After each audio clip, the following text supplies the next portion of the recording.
Lombardi Sweep, Green Bay Packers podcast by Flurry Sports. Luke Reimer in the middle, Trevor Land on the right. I'm Zach Bruner, an eligible bachelorette. Janet Wilson's not with us. Who knows what she's doing at this point? She's single. She's grading papers, is what it sounds like. But you never know what's going on. Stay tuned. Stay tuned for that. There's a lot of people who applied. I'm excited to sort through them. I will say that. Do we know how many? Weird. At I think around 10. Okay.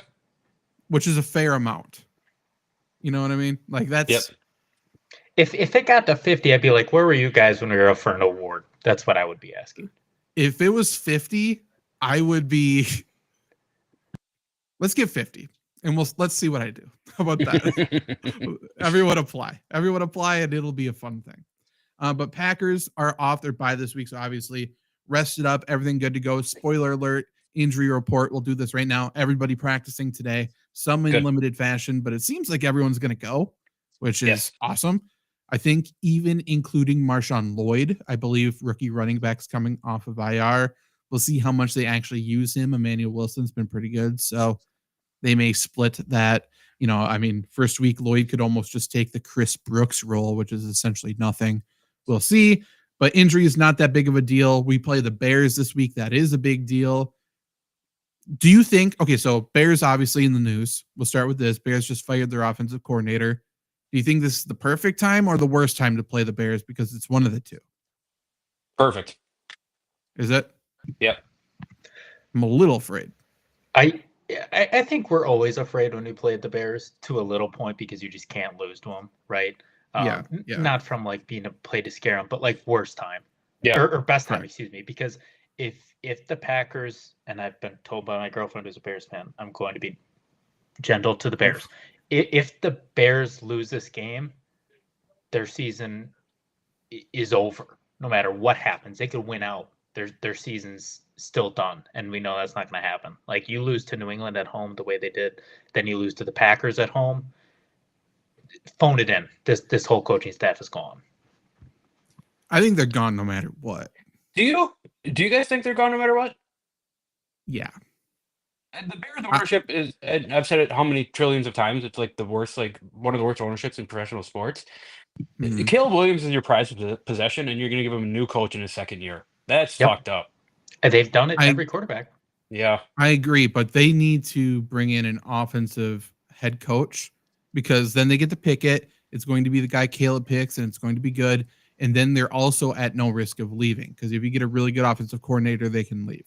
If they get an offensive head coach, then it's going to stay. So we'll see if Cliff Kingsbury's there. We'll see if Lincoln Riley comes up. Okay, I was going to say, how many years until Lincoln Riley gets there?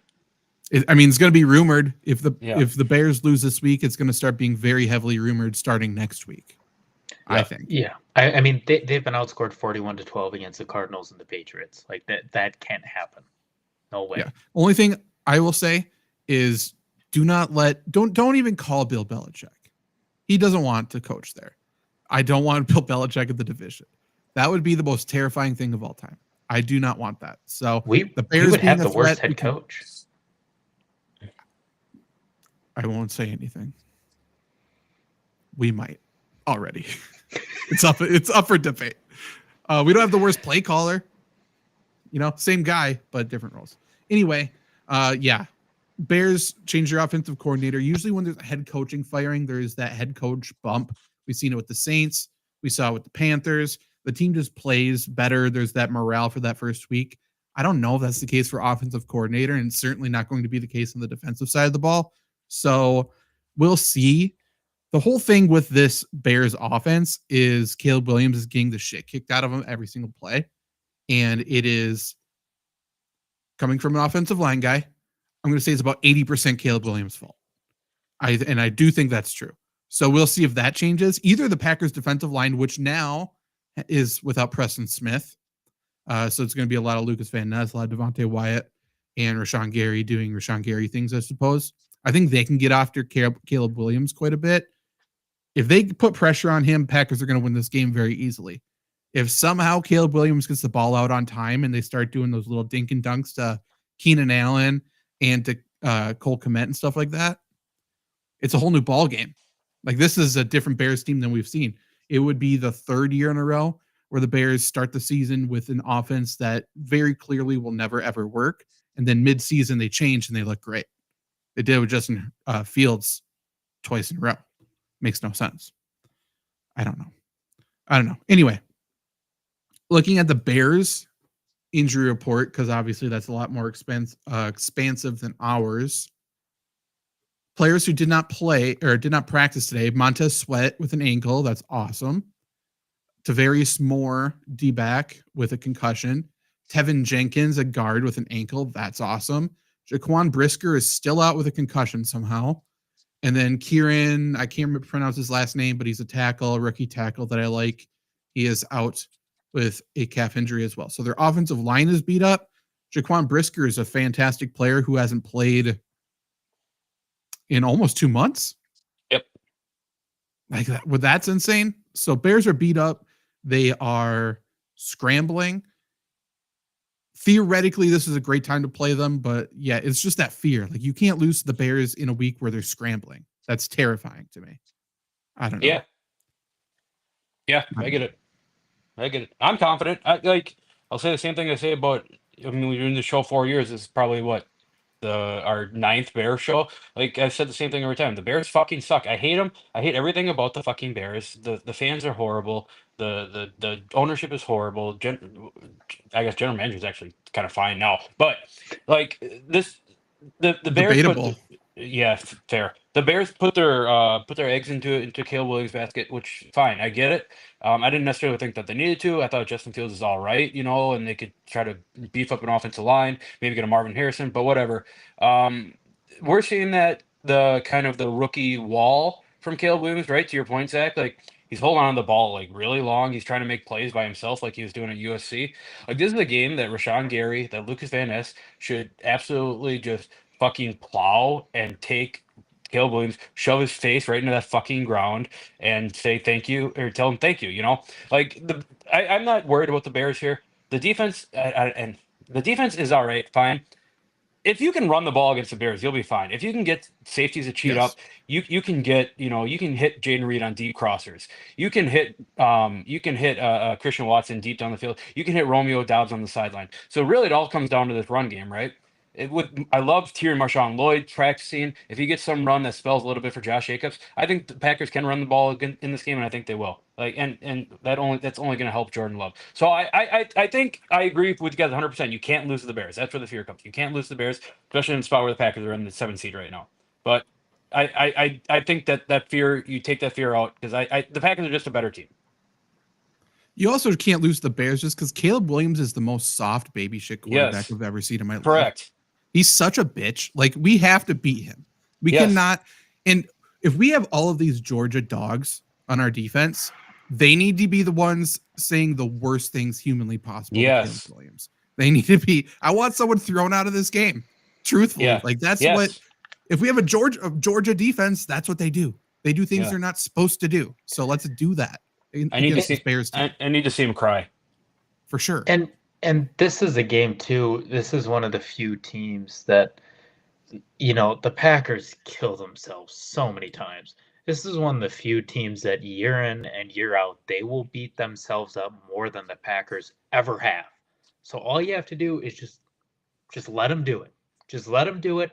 You'll be fine. They've done it. I mean, I don't know how many games in a row they've done it. So just make less mistakes than the Bears, and that's, as we've seen recently, not hard. You still have to make plays, but I mean, you start getting Watson in motion to the point, running the ball, Jaden Reed getting open, Brisker's out, you get pressure on, this is going to get bad real quick. But to your point, dink and dunk running game, how many times have we seen the Bears sticking and clawing around in the first half because we can't stop that?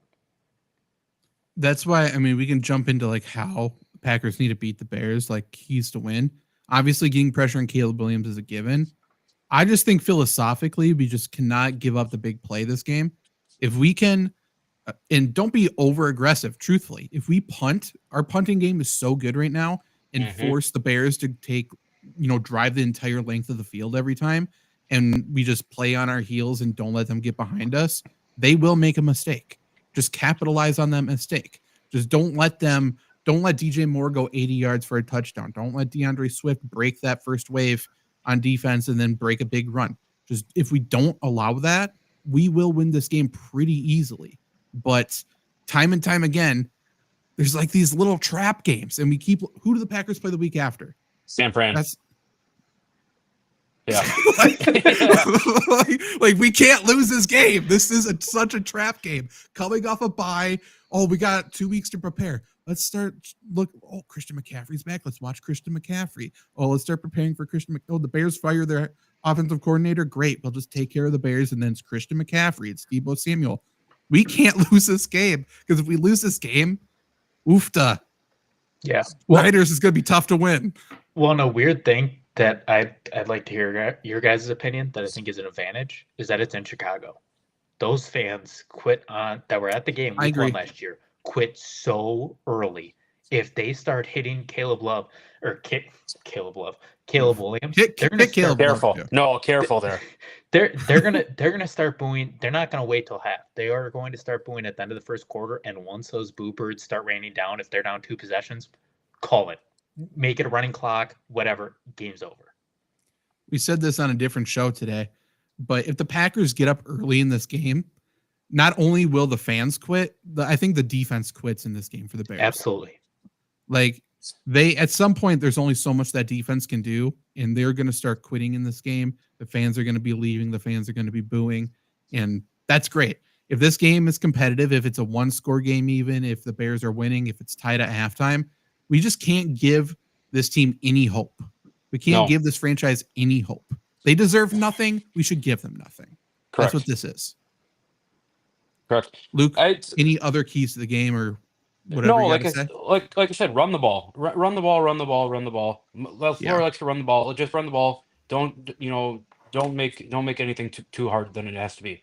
But I know Caleb Williams has a long career ahead of him, right? He's a fine player, whatever. But who could have saw that the Bears are going to be in absolute turmoil after comparing Caleb Williams to Michael Jordan in the preseason? Tell him, that crazy. Big fucking shocker. Weird. It's so fucking stupid that even happened, man. I just hate it so much. Keep going. That's what I got. That was the first opening scene in Hard Knocks. I couldn't watch Hard Knocks. I watched the first episode. That's it. Yeah. It was like, how do you do that? And this is a quarterback. It's such a perfect quarterback for Chicago from our point of view, because all of last year we're doing fantasy football stuff, we're doing draft stuff, and I believe we're all on the same page with this. I know I certainly was just like, I don't believe in Caleb Williams. I don't know what people see in Caleb Williams. And then he goes to the Bears. That's awesome. I love that the Bears feel like they need the quarterback that's painting his fingernails. Like, what a mismatch. The guy that was crying in the stands after a game. Yeah. Nobody talks about that at all. That was disgusting. That was embarrassing. And Bears fans, he had to have been incredible right out the gates. They will never truly love him. I can guarantee that. I said it on our draft show. People can go back and watch that. As soon as he got drafted, I said the Chicago Bears fans are going to absolutely despise this guy as a human being. It just doesn't work. No. Like, why would you do that? Why wouldn't you go for a Drake May or somebody who's like just this hard-nosed kid? Why wouldn't you trade down and get Marvin Harrison and a lineman when Justin Fields is just fine as a quarterback? True. Yeah. Why wouldn't you stick with Justin Fields? Yeah. Even Bo Nix, like just little things like that. And that's not hindsight 2020. It was in the moment. It was before the moment. It's like Caleb Williams isn't a match for Chicago. No, it's a culture thing, man. Yeah. Well, the last 2 years, I mean, you said it. They get an offense that caters to Justin Fields, and that team is okay. Maybe not scary, but they look they're competitive. They're competitive for sure. They beat the shit out of the Packers sometimes. If they were playing to Justin Fields' strengths, they beat the shit out of people. It's just they ran him into the ground, and he was taking rest days in his second season. That was the only thing. If they gave him DeAndre Swift and they gave him an offensive line and they gave him all these weapons, Justin Fields would be just fine right now. He wouldn't be worse than Caleb Williams. Look what he did with the Steelers. I'm not saying the Steelers are worse than the Bears, but the Steelers are not super remarkable offensively, and he's done a great job there. Different culture, different coaching staff. Weird. It's almost like Mike Tomlin's competent. Tomlin's a dog. And Arthur Smith. So's Arthur Smith. Like that whole city is that. And Chicago used to be this hard-nosed, tough place. And now it's like the art capital of the United States. And they play like that. I'm going to say this to all Bears fans that are watching, and I know some are on the same page as me. If you want to truly move forward, you have to stop yelling out "fuck Green Bay" at random sporting events. Like you gotta get over the little brother stuff. And I know there are a lot of Bears fans that also agree with that, but like it's a bad look For when sure. you beat, the Jaguars by 2 and you're chanting that leaving the game. Well, to your point, Trevor, that the whole since 1919, 1918, the big rivalry has been Green Bay, Chicago. When it feels like right after Brett Favre was at Minnesota, it became Green Bay, Minnesota. Now it's Green Bay, Detroit. Packer fans don't even give a fuck about Chicago anymore, man. That rivalry is nothing because that's how bad Chicago's been for the last fucking decade and a half. The only reason why Chicago's on our radar is that it's fun to like bring out this little twerp and beat the shit out of them. Yeah, right. Like it's fucking Scrappy Doo coming out just talking shit that you kick them and then they're done. Like that's the fun part. It's Cardell Jones winning 99-0 against the Make-A-Wish kid in Madden. yeah. Every year. It's not a rivalry. It's just annoying. It's a mosquito. You just have to swat away. Yeah. And you guys get it a lot more than I do on your side of the state. Truthfully, no talk about the Bears ever over here. It's always Packers Vikings over here. It's not the Bears at all. Anything? I mean, Trevor, do you have any keys to the game that we haven't talked about? Pretty simple game. It's so simple. It is really so simple. I mean, literally, just don't get in the way. Let them do what they're gonna do. If that happens, it's a win. Let them make the mistakes. Let Caleb Williams dance around in the pocket and get smoked. Let him let down the offensive line. Once that happens, the throws are going to be errant. It's not going to matter. And then, heaven forbid they start playing from behind and they have to pass. Just tee off on him. Who cares if he gets a 40-yard pass on 21? He's going to get smoked. Yeah, we just can't be out of control in this game. You know what I mean?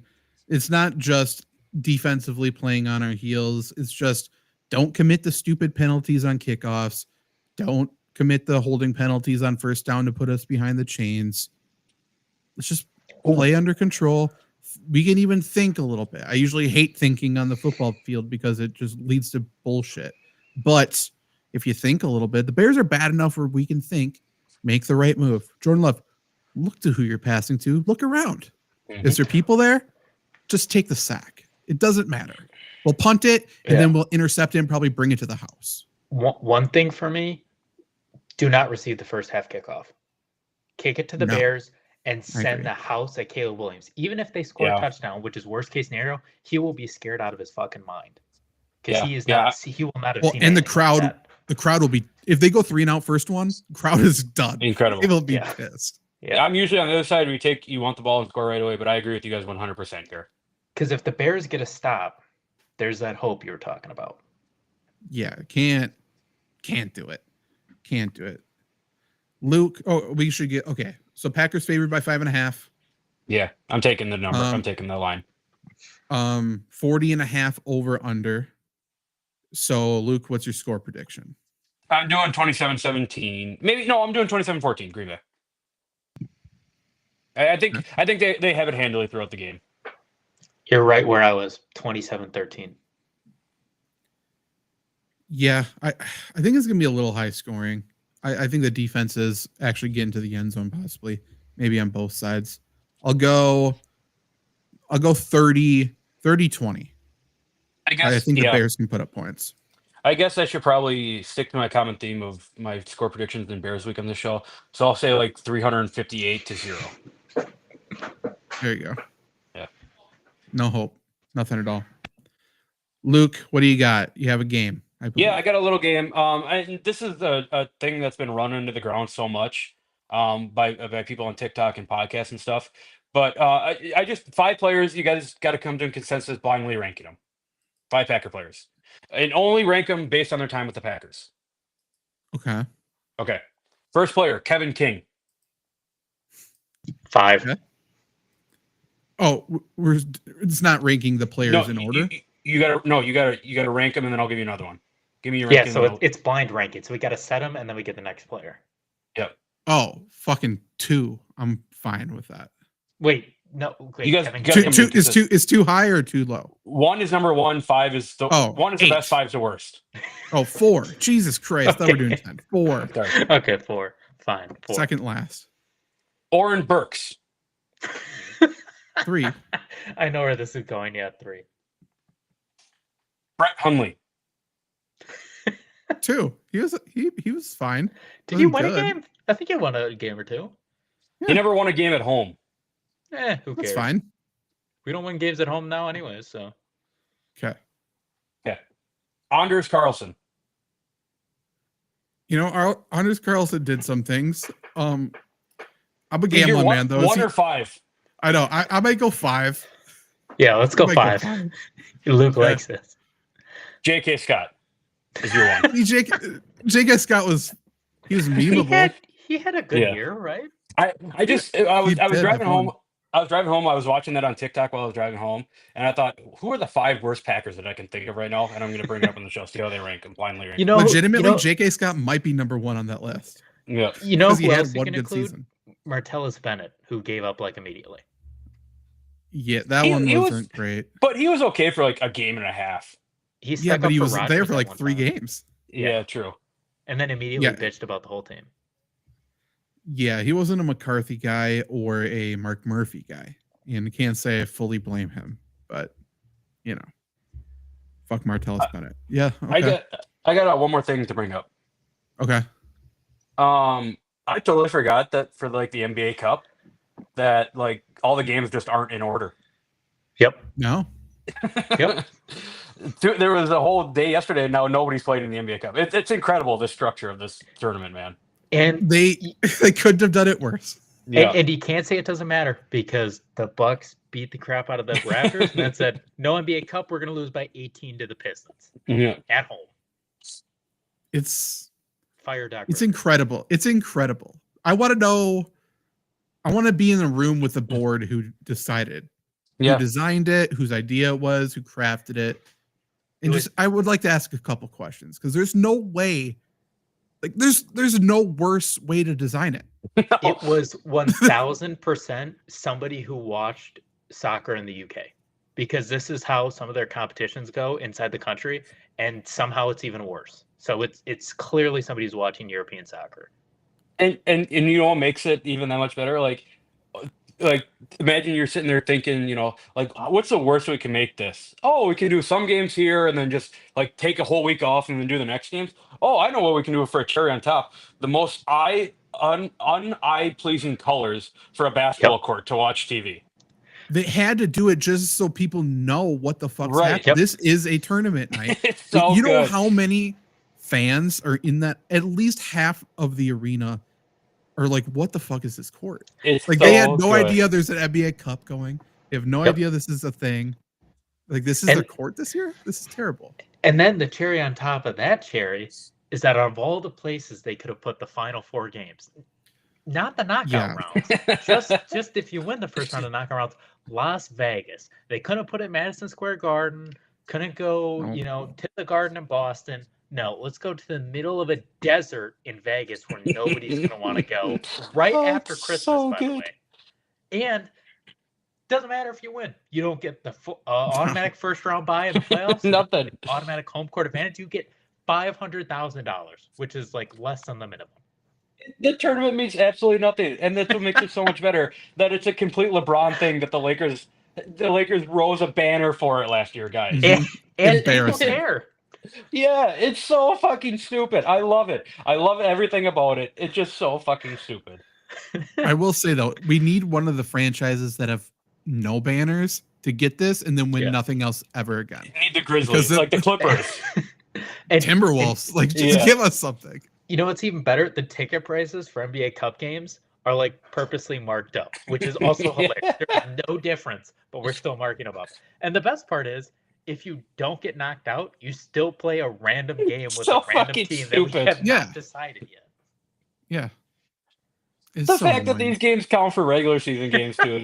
It's everything is so horrible about this tournament. And they made no It's- changes. None. No, they said they were going to make changes. They you were gonna promised do a me they tournament- would look at it. You guys get a week off for the All-Star break. Just make it a week tournament that means absolutely nothing. If it already means nothing. Do a 3-on-3 tournament. Each team Yeah. has a 3-on-3 team. That's fun. wanna- And I wanna then see- maybe we put that winning 3-on-3 team in the Olympics so we can win that. Yeah. That's it. That would win. I want to see teams playing twice, like one giant mess hall with 4 courts going on at the same time, NBA Yeah. red zone, and then they That'd be switch fun. courts, winners stay. It's like 7th grade basketball, just games going all over the place. Yeah, that'd be great. That's a better idea than what they have. Yeah. We should pitch it. It's so good, man. It's so good. It's so it's so incompetent. There's no So- excuse. It's so good. It's Adam Silver's NBA, man. There's no rules anymore. And the trophy sucks too. It's horrible. Trophy Everything's sucks. horrible. They had Richard Jefferson explain it last year. Got to watch out for the wild card. No, we don't. There's no difference of anything. It's just a regular season game. Also, the divisions, they keep the conferences, but the divisions are just close enough to regular divisions where it doesn't Yeah. matter. No, this is your opportunity to play teams that you usually don't play. No, and this is not really their fault. This is just how it turned out. Like the 2 best teams in the league this year have been Boston and Cleveland. They're in the same fucking division.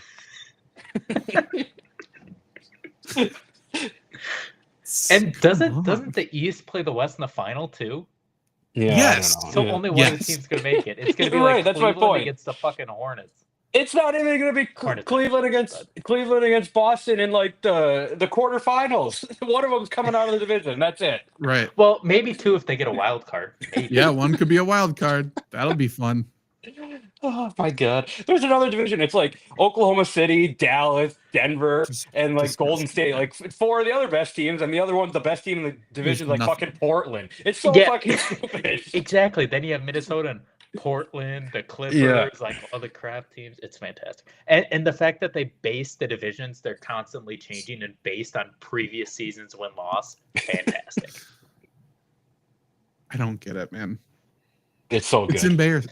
It's So funny. It's so good. there's just an opportunity to do something so fun, Yeah. and they turned it down twice Yep. in a row Yep. because we need LeBron in the finals of it. I guess I don't know. I don't know what. Maybe the plan is for Zion. They want to get Zion in the finals of something. There's just certain as long players as he they can want to play. pitch, and they're Yeah. yeah. I know now Shaq he's Ray hurt. Now he's not even going to be playing. So it's You know what we need? We need Anthony Edwards to just come out and be like, "This is the dumbest fucking thing in the entire world, but I want my money." we need the superstar sitting out and getting fined. Like I would rather just sit. Yeah. The playing on these multicolored courts throws off my shooting for like multiple games It's after. so dumb. They should have different balls too. That would be funny. It should. The red, white, and blue ball for 100% sure. The should. ABA ball. Yeah. Might as well move the 3-point line in for the tournament games too. Let's play Make international. Make rules. the hoop 7.5 feet. Yeah, Make it like an NBA 2K challenge mode. Make a 4-point spot. yeah, that'd be great. So annoying. Okay, well, anything else? That's it. That was NBA Cup talk for all our Packer fans. that are That's still better talk than what anybody does about it because here. no one talks about it. It's not a thing. Yeah. That was one of the best segments we've had on the show. Okay.